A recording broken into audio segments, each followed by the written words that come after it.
हाँ तो बच्चों, हमारी जो है ये ए बी और सी हमारे तीनों सेक्शन कंप्लीट हो चुके हैं। आज हमारा लास्ट सेक्शन है, सेक्शन डी। ये जो सेक्शन है, ये 20 नंबर का एक सवाल होता है। हमें 2 सवाल करने होते हैं और टोटल मिला के 3 सवाल है बस। ठीक है। तो जो हमारा क्वेश्चन नंबर 1 है वो हमारा न्यूटन्स का जो फर्स्ट लॉ है उसके ऊपर है। न्यूटन का फर्स्ट लॉ लगभग सभी को पता है। ठीक है। तो न्यूटन का फर्स्ट लॉ होता है, क्या होता है, ये पूछ क्या रहा है, state Newton's law of motion and drive formula. भाई उसका फार्मूला पूछ रहा है। ठीक है। और जो न्यूटन्स का लॉ होता है वो बेसिकली होता क्या है, सभी को पता है कि कोई भी ऑब्जेक्ट जिस कंडीशन में होता है वो उसी में रहना चाहता है जब तक कि उसके ऊपर कोई बाहरी बल कार्य ना करे, यानी कि कोई एक्सटर्नल फोर्स ना लगे, तब तक वो उसी कंडीशन में रहता है। अगर वो रेस्ट कंडीशन में है तो रेस्ट में रहेगा, और अगर मोशन कंडीशन में है तो वो मोशन में रहेगा। ठीक है, जब तक कि उस पर कोई एक्सटर्नल फोर्स काम ना करे। तो इसमें अब इसी चीज को हमने जो इस तरीके से बनाया sentence, an object at rest remains at rest. अगर कोई ऑब्जेक्ट रेस्ट कंडीशन में है तो रिमेन्स एट रेस्ट, वो रेस्ट में ही रहेगा। और इफ इन मोशन, या फिर अगर वो मोशन में है तो remain in motion at a constant velocity unless acted on by a net external force. अगर कोई ऑब्जेक्ट मोशन में है तो वो मोशन में ही रहेगा एक कांस्टेंट वेलोसिटी पे, जो भी उसकी वेलोसिटी है। अगर कोई ऑब्जेक्ट मोशन कर रहा है तो उसकी कोई तो वेलोसिटी होगी, उसी वेलोसिटी में, कांस्टेंट वेलोसिटी में वो मोशन करता रहेगा जब तक कि उस पर कोई एक्सटर्नल फोर्स काम ना करे। अब ये है हमारा ड्राइव फार्मूला। अब हम जो ड्राइव फार्मूला देखिए, formula of first law of motion P is equal to M B. मैंने यहाँ लिख दिया है, बाकी पता तो है आपको, एक रिवीजन हो जाएगा। P क्या है, हमारा मोमेंट ऑफ इनर्शिया है। ओके। M क्या है, मास है। B हमारी वेलोसिटी है। तो फर्स्ट लॉ हमारा क्या कहता है, जो इसका नेट फोर्स है अगर वो जीरो है, ध्यान देने वाली बात है, किसी भी ऑब्जेक्ट पे लगने वाला नेट फोर्स अगर जीरो है तो क्या होगा, और तो इसका मतलब क्या है, जो उसकी वेलोसिटी है वो कांस्टेंट है। अगर किसी ऑब्जेक्ट पर मान लीजिए कोई नेट फोर्स जीरो लग रहा है तो इसका मतलब यह है जो उसकी वेलोसिटी है वो कांस्टेंट है। ठीक है। तो first law, force net force is equal to zero if velocity is constant. Velocity constant है तो नेचुरली इसके ऊपर नेट फोर्स जीरो लग रहा है। अगर नेट फोर्स लगेगा तो वेलोसिटी भी उसकी वेरी करेगी, कम या ज्यादा होगी। तो यही हमारा था न्यूटन का फर्स्ट लॉ। ठीक है। अब हम इसको करते हैं क्वेश्चन नंबर 2। क्वेश्चन हमारा क्या है, ये इसमें दे रखी है, give dimensional formula of following physical quantity. इसके बारे में आप सोचो, मैं अभी इसको दोबारा आंसर बता रहा हूँ। गिव डायमेंशनल फार्मूला, एक तो हमें डायमेंशनल फार्मूला देना है। हाँ, मैंने भी आप लोगों को क्लास में नहीं पढ़ाया है ये जो डायमेंशनल फार्मूला क्या है। ये आज आपके लिए हो सकता है नई चीज़ हो। ठीक है, हो सकता है ये आपने पढ़ी भी होगी। ठीक है, तो इसका एक डायमेंशनल फार्मूला होता है, वो मैं आज बताऊंगा वो कैसा होता है। बस इसमें बेसिकली डायमेंशनल फार्मूला ही पूछा गया है। ये जो हमारी क्या है, force, power, kinetic energy, potential energy end moment of inertia. फार्मूले आपको सबको पता होगा, लेकिन यहाँ फर्क इतना है कि डायमेंशनल फार्मूला इनके लिखने हैं हमें। और ये एफ है angular momentum, angular impulse, torque, rotational kinetic energy. देखिए, एक होती है लिनियर काइनेटिक एनर्जी और एक होती है रोटेशनल काइनेटिक एनर्जी। कोई चीज स्ट्रेट जा रही है वो लिनियर काइनेटिक एनर्जी, जैसे मान लीजिए कोई वाहन चल रहा है, ट्रक है, बस है, टू व्हीलर है, ट्रेन है, इनके अंदर जो काइनेटिक एनर्जी होगी वो क्या होगी? लिनियर काइनेटिक एनर्जी होगी। और अगर कोई व्हील घूम रहा है, जैसे फ्लाई व्हील है ना, किसी भी गाड़ी का व्हील है, उनके अंदर क्या होगी? रोटेशनल काइनेटिक एनर्जी होगी, जिसमें रोटेट होने की वजह से काइनेटिक एनर्जी पैदा हो रही है, वो काइनेटिक एनर्जी है। और लिनियर मोशन की वजह से अगर किसी में काइनेटिक एनर्जी पैदा हो रही है तो वो काइनेटिक एनर्जी होती है। ठीक है, और इसके लिए मैं अभी आपको थोड़ा सा इसे मैं रब कर दूं। ओके, फिर मैं आपको बताता हूँ अभी एक एक करके, तब तक आप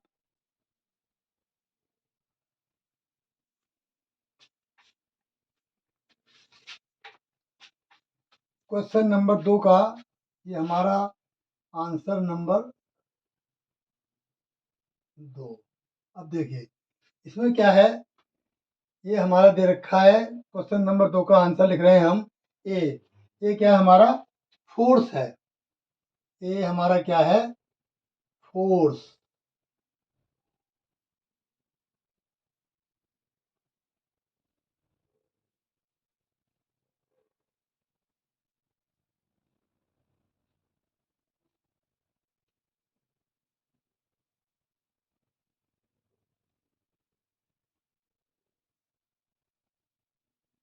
ये क्या हमारा?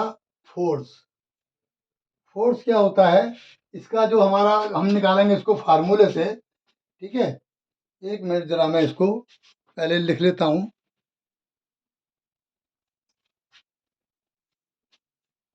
ये हमारा क्या है? फोर्स। फोर्स का जो डायमेंशनली फार्मूला है वो क्या है? एम इंटू ए तो हमारा आम फार्मूला है। फोर्स क्या होता है हमारा?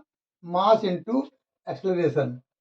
अब यहाँ पे मास इंटू एक्सलरेशन, मास यानी कि m1 l1, इसकी पावर है असल में 1। जो हमारे डायमेंशनली फार्मूला लेके जाते हैं उनका थोड़ा डिफरेंट है, शायद आपने देखा नहीं हो कहीं पे। अब मैं आपको बताऊं कि देखो, ये जो हमारी इसके ऊपर जो लिखी हुई है पावर, बेसिकली हम इसको एग्जाम्पल के लिए मैं ये ले लेता हूँ, इसको हम ऐसे भी लिखते हैं और किताब में भी आपको ऐसा लिखा मिलेगा, m1 l1 माइनस है माइनस 2, ये ऐसे भी लिखा मिलेगा। ठीक है, m1 l2, ये l2 है, m1 l2 t-2। ठीक है, ऐसे ही ml t1 इसको ऐसे भी पढ़ा जाता है और ऐसे भी हम इसे लिख सकते हैं। ठीक है, बेसिकली इसका मीनिंग क्या होता है? ये इसकी पावर होती है, m की पावर 1, l की पावर 2 और t की पावर -2। यहाँ पे भी m क्या है? हमारा मास है, l क्या है? हमारी लेंथ है, t हमारा टाइम है। इस सारे फार्मूले में यही एक वो है कि m का मतलब मास, l का मतलब लेंथ, t का मतलब टाइम, और ये इसके ऊपर की पावर होती है। तो इस तरीके से लिखा होता है, तो आप परेशान मत होना कि ये जो फार्मूला है ये हमारा ये इससे सूट नहीं कर रहा। ठीक है, मैंने जान पूछ के इसकी पावर लिखी है ताकि पिक्चर क्लियर हो जाए एकदम कि भाई इसका मतलब क्या है बेसिकली। ठीक है, तो इस सबके डायमेंशनली फार्मूला जब आते हैं तो हमारा, जैसे हमारा ये फार्मूला है force F is equal to M A, तो ये नहीं चलेगा। तो उसको देखिए हम, फोर्स क्या है? ये क्या है? M mass into acceleration. M mass यानी कि मास को एम से दिखाया है तो एम आ गया, एल लेंथ है और टी उसकी टाइम है। तो ऐसे ही पावर का m1 l2 t-3, kinetic energy का m1 l0 t0, potential energy का m1 l2 t-2, moment of inertia, इसकी जो डायमेंशनली फार्मूला होता है वो m1 l0 t0। यहाँ मैं एक बात क्लियर कर दूं, वैसे हम पावर की जो जीरो होती है वो हम कभी पावर लिखते नहीं है, लेकिन डायमेंशनली फार्मूला में ये हमें लिखना पड़ता है। अगर पावर 0 है तो 0 लिखेंगे, अगर उसकी पावर 1 है तो 1 लिखेंगे, लेकिन लिखेंगे ज़रूर। भाई अब m की पावर 1 है, m की पावर 1 का मतलब m, लेकिन हम बेसिकली लिखते नहीं हैं। लेकिन इसमें जब डायमेंशनली फार्मूले वाली बात आती है तो हमें वहाँ पे ये लिखना पड़ता है। ऐसे ही एंगुलर मोमेंटम, एंगुलर मोमेंटम का जो डायमेंशनली फार्मूला होता है वो क्या होता है, m1 l2 t माइनस 1। ठीक है, या इसको हम पढ़ सकते हैं m की पावर 1 l की पावर 2 t की पावर माइनस 1। ठीक है, अच्छा जब जब किसी की पावर माइनस 1 आती है उसका मतलब होता है 1/t। मैं आपको थोड़ा क्लियर कर दूं, पता होगा बेसिकली आपके लिए। जैसे पावर, ये हमारी t की पावर -1 है, इसका मतलब होता है 1/t। शायद आपको पता होगा जब ये ऊपर जाएगा तो क्या होगी, इसकी पावर माइनस हो जाएगी। कोई भी पावर हो, मान लीजिए ए की पावर -3 है तो ये बराबर क्या हो जाएगा, 1/ए की पावर 3। ये आपको पता होना चाहिए। ठीक है, इसमें कन्फ्यूजन होने की ज़रूरत नहीं है। जहाँ पे पावर टी की माइनस दे रखी है इसका मतलब 1/t, यानी कि पर सेकेंड। टी अगर टाइम है तो क्या हो जाएगा, मीटर, और ये लंबाई है एल का मात्रक, और उसके बाद में ऑब्लिक टी स्क्वायर, यानी कि टी का स्क्वायर। ऐसे ही potential energy m1 l2 t की पावर -1 या t -1, मोमेंट ऑफ इनर्शिया, सबका एंगुलर इम्पल्स, इसका डायमेंशनल फार्मूला क्या होता है, एम एल टी की पावर -1 या t -1। ठीक है, टॉर्क का डायमेंशनल फार्मूला क्या होता है, m1 l2 t -2। Okay, rotational kinetic energy का जो डायमेंशनल फार्मूला होता है वो m1 l2 t-2। एक चीज यहाँ देखो ध्यान से, ये फार्मूला रोटेशनल काइनेटिक एनर्जी का जो डायमेंशनल फार्मूला है और टॉर्क का फार्मूला बिल्कुल सेम है। अगर आपका कंसेप्ट क्लियर है, टॉर्क क्या होता है और काइनेटिक रोटेशनल काइनेटिक एनर्जी क्या होती है, बेसिकली जो उनके डायमेंशनली फार्मूले होते हैं वो सेम होते हैं। भाई जब किसी पे फोर्स लगेगा नीचे से तो इसमें टॉर्क पैदा होगा, और रोटेशनल काइनेटिक एनर्जी क्या होती है, जब किसी का ऑब्जेक्ट में घूमते हुए के अंदर जब काइनेटिक एनर्जी पैदा होती है तो वो रोटेशनल काइनेटिक एनर्जी होती है। तो इसीलिए इन दोनों के डायमेंशनली फार्मूला असल में दोनों इक्वल हैं। ठीक है, अब हमारा क्वेश्चन नंबर 1 हो गया, 2 हो गया, अब हम करते हैं 3। ठीक है, 3 फार्मूला अब हम इसे करने जा रहे हैं। ठीक है, इसको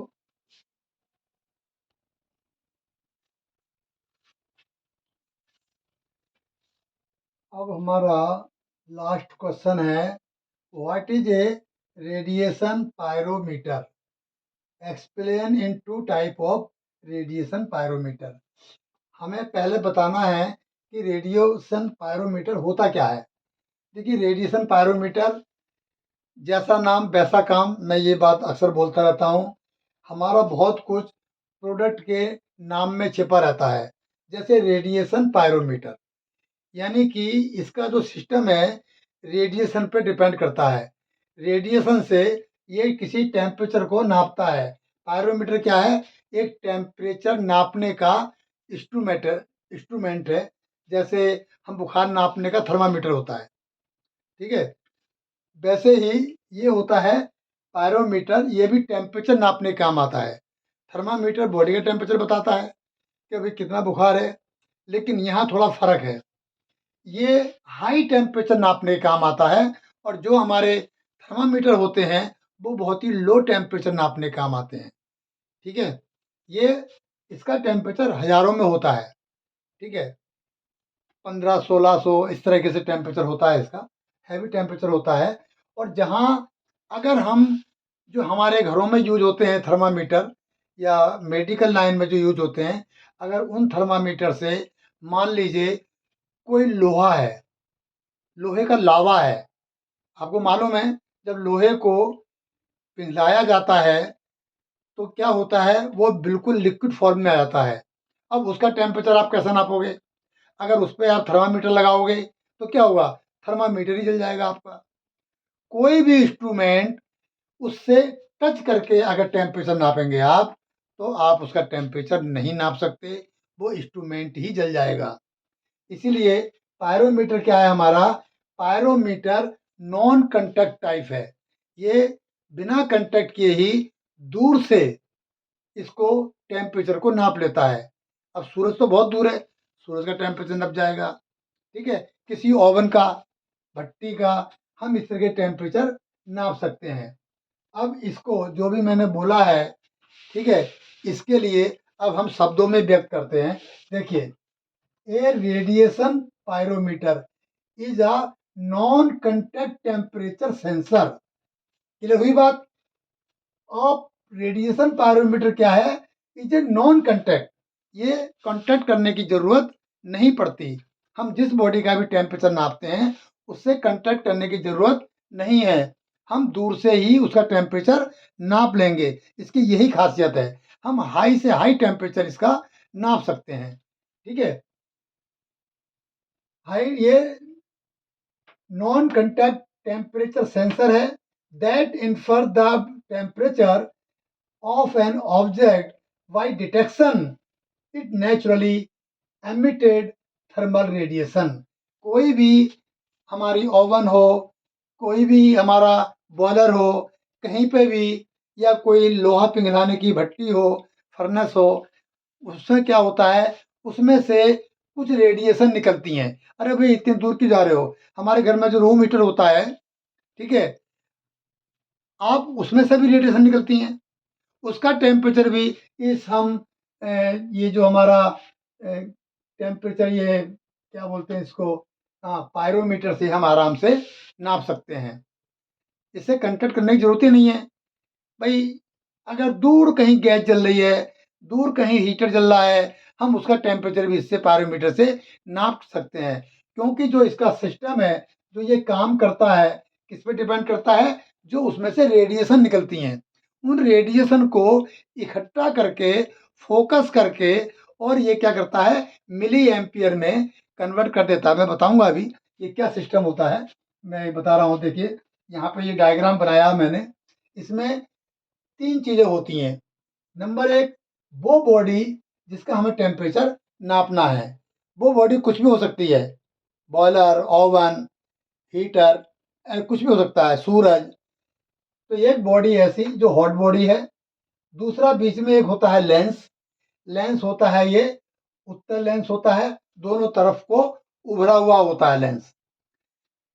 देखिए, मुझे जहाँ तक ध्यान है, आपने 10th क्लास में ये पढ़े होगा, ये लाइट एक चैप्टर होता है 10th क्लास में, ठीक है? अब मुझे पता दिल्ली में है या नहीं है, लेकिन यूपी में लाइट एक चैप्टर है। उसमें हमने डिफरेंट टाइप्स के लेंस पढ़े थे, और जो लेंस से जो इमेज बनती है, वो इमेज बनानी हमने सीखी थी। तो वही चीज़ यहाँ पे लागू हो रही है, मैं उसको याद इसलिए दिला रहा हूँ। ये हमारा लेंस है, ये हॉट बॉडी है, यहाँ से रेडिएशन निकली। रेडिएशन क्या है? एक रेज की तरह है, ठीक है, किरण है वो। अब यहाँ से रेडिएशन निकली, उत्तल लेंस का, इस लेंस का जो कमाल है क्या है, कि जब जो भी रेडिएशन आएगी, ये इसका फोकस होता है यहाँ पे, है ना, इसको हम कहते हैं ब्लैक बॉडी। ब्लैक बॉडी क्यों बता रहा हूँ मैं अभी, कि जब ये रेज इसके सेंटर से जाती है निकल के, तो सीधी फोकस से होती हुई बाहर निकल जाती है, और जो ऊपर नीचे से रेज आती हैं, वो इस लेंस से इस फोकस की तरफ झुक जाती हैं। जिसने लाइट चैप्टर पढ़ा होगा 10th क्लास में, तो उसको ये थोड़ी क्लियर होगी बिल्कुल। जब सारा की सारा जो हमारी रेडिएशन है यहाँ फोकस हो गई, जहाँ वो फोकस होगी वहां पे हम लगाते हैं एक ब्लैक बॉडी। अब ब्लैक बॉडी क्या रीजन है? ब्लैक बॉडी का रीजन क्या है, कि ब्लैक कलर किसी भी लाइट का या रेडिएशन का रिफ्लेक्शन नहीं होने देता, उसे क्या कर लेता है, एब्जर्व कर लेता है। अब यहाँ से जो हमारी लाइट गई है तो यहाँ फोकस हुई, यहाँ लगी हुई है ब्लैक बॉडी, इसने रेज को एब्जर्व किया। जब रेज को एब्जर्व किया तो क्या होता है इसमें, ये देखिए, ये यहाँ पे कंट्रोल करके इसमें एक ईएमएफ पैदा होता है, इलेक्ट्रोमैग्नेटिक फील्ड एक पैदा होता है, जिसकी वजह से इसमें एक करंट फ्लो होती है। ये करंट फ्लो कोई ऐसी नहीं होती कोई 10-20 वोल्ट 5-6 वोल्ट, ये माइक्रो वोल्ट या करंट करंट सॉरी करंट का मतलब है एम्पियर।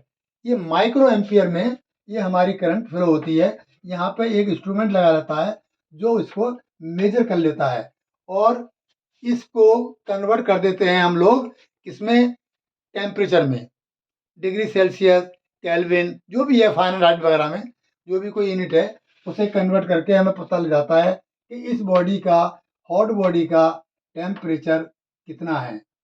मेरे ख्याल से क्लियर हो गया होगा। रेडिएशन पायरोमीटर यानी कि जो रेडिएशन के सिद्धांत पे काम करता है, रेडिएशन को कलेक्ट करके उस एरिया का टेम्परेचर बता देता है कि भाई जितना ज़्यादा टेम्परेचर उतनी ज़्यादा उसमें से रेडिएशन निकलती हैं। ठीक है, कभी आप बैठे हो, कभी आपका पाला पड़ा हो, कहीं आग जल रही है बहुत तेज़ी से, तो कई बार हम उसके सामने खड़े नहीं हो पाते। अगर आग ज़्यादा तेज़ जल रही है तो रेडिएशन भी उतनी ज़्यादा निकल रही हैं, हम उसका मुकाबला नहीं कर पाते और हम दूर जाके खड़े हो जाते हैं। और अगर कहीं स्लो है और ठंड पड़ रही है तो हम बिल्कुल उसमें घुस के बैठते हैं, बिल्कुल हाथ सेकते हैं, कोई प्रॉब्लम नहीं होती। डिपेंड क्या करता है, जितनी ज़्यादा हीट और उतनी ज़्यादा रेडिएशन, तो उसी हिसाब से हम इसको टेम्परेचर को का पता लगा लेते हैं। नेक्स्ट लास्ट में है इसका explain two type of radiation pyrometer. कोई दो तरह के हमें रेडिएशन पायरोमीटर बताइए आप। तो इसमें ये है, ये two type of radiation pyrometer. Number 1 fixed focus type. ये जो इंस्ट्रूमेंट बनाया मैंने, ये क्या है, फिक्स फोकस टाइप है। इसका जो फोकस है फिक्स है, यहीं गिरेगा और कहीं पे नहीं गिरेगा। ठीक है, और यहाँ से हम उसका बॉडी का टेम्परेचर पता कर लेते हैं। दूसरा होता है वेरिएबल फोकस टाइप। उसमें क्या है, ये ब्लैक बॉडी नहीं होती। ठीक है, वो सिर्फ दूर से ही हम उसका मेजर कर लेते हैं टेम्परेचर। तो दो टाइप के हमारे ये रेडिएशन पायरोमीटर होते हैं। नंबर 1 फिक्स्ड फोकस टाइप, दूसरा वेरिएबल फोकस टाइप। ठीक है, मेरे ख्याल से क्लियर हो गया होगा। ये हमें 4 वीडियो में बनाना पड़ गया क्योंकि एक में तो पॉसिबल नहीं था। आप देखते देखते भी उब जाते और समझ में कुछ नहीं आता, तो इसलिए हमने सेक्शन ए बी सी और ये हमारा लास्ट सेक्शन है आज का। ठीक है, अब हम आपको बता दें कि जो ये अपना अ, ये मैकेनिक्स है, अब हम मैकेनिक्स का डालेंगे। मैं आपको पहले बता चुका हूँ, इसमें हमारी हेल्प कर रहे हैं गोपेश सर। हम और गोपेश से मिलके सारी एक कई सारे जो हमारे टीचर्स हैं मिल कर के ये हम पेपर बना रहे हैं और इस पेपर के आने की जो पॉसिबिलिटी है बहुत अधिक बढ़ जाती है, क्योंकि जो पुराने पेपर्स हैं, पिछले साल के पेपर हैं, हम उनकी स्टडी कर रहे हैं और उससे भी पिछले साल के पेपर हमने कॉलेज से निकाल करके और हम इसकी स्टडी कर रहे हैं और स्टडी करने के बाद में जो निचोड़ निकल के आ रहा है वो हम आपके सामने प्रेजेंट कर रहे हैं। ठीक है, ये ख़त्म हो गया। इसके बाद अब हम जो मैकेनिक्स है हम उसका पेपर बनाएंगे और हम कई लड़कों की फरमाइश है कि सर मैथ का भी देखो, तो सुधीर सर से बात की थी हमने आज और करते हैं बात उनसे। ठीक है, उसका पेपर हम जल्दी से जल्दी डालें क्योंकि 11 तारीख से आपके पेपर हैं। तो अब आपको कितने बचे, 10 दिन बचे। आप इस 10 दिन के अंदर काफ़ी तैयारी कर सकते हैं। ठीक है, थोड़ी मेहनत आप करो और हम भी मेहनत कर रहे हैं, तो आप प्लीज़ इससे जल्दी जल्दी मेहनत करो। हाँ, कहीं कोई वीडियो चूक ना जाए उसके लिए नेचुरली आपका फर्ज बनता है कि आप इसे सब्सक्राइब करें, क्योंकि सब्सक्राइब करेंगे तो जैसे ही वीडियो पड़ती है वो सबसे पहले आपके पास आएगी। इसमें तो कोई आपको बताने की ज़रूरत नहीं है, सभी स्मार्ट हैं। ठीक है, तो इसको सब्सक्राइब कर देना। हाँ, जो इन बच्चों के पास नहीं पहुंच पा रही है वीडियो, आप उन्हें शेयर भी कर देना, जो जिसको भी आप जानते हो। वैसे मैं कोशिश कर रहा हूँ कि मैं कल या परसों मंडे को मैं इसे ग्रुप में डाल दूँ। ठीक है, एक्चुअल में ग्रुप में आपके में हूँ नहीं मैं, तो मैंने सुजी सर से बात की थी, वो कह रहे कि ठीक है, मैं कल इसे ग्रुप में डाल देता हूँ, मैं आपको ग्रुप में ले लेते हैं, तो फिर आप बच्चों को डालते रहना, क्योंकि इससे कोई भी लड़का वंचित ना रह जाए, स्टूडेंट, हर किसी को इससे फ़ायदा मिलना चाहिए। ये सुशील सर कह रहे थे कि हर लड़के को मिलना चाहिए, इसके लिए आप ग्रुप में डालो, ठीक है? तो हो सकता है मंडे को मैं ग्रुप में डाल दूँ, और ग्रुप में डालूँगा तो सही, लेकिन फिर भी जिन-जिन लड़कों के दोस्तों के आपके पास फ़ोन नंबर हैं, उन्हें आप शेयर कर देंगे, तो उनका भी भला हो जाएगा, ठीक है? अच्छा, तो गुड नाइट, अब मिलते हैं मंडे को कॉलेज में ही नेक्स्ट वीडियो में। Thank you.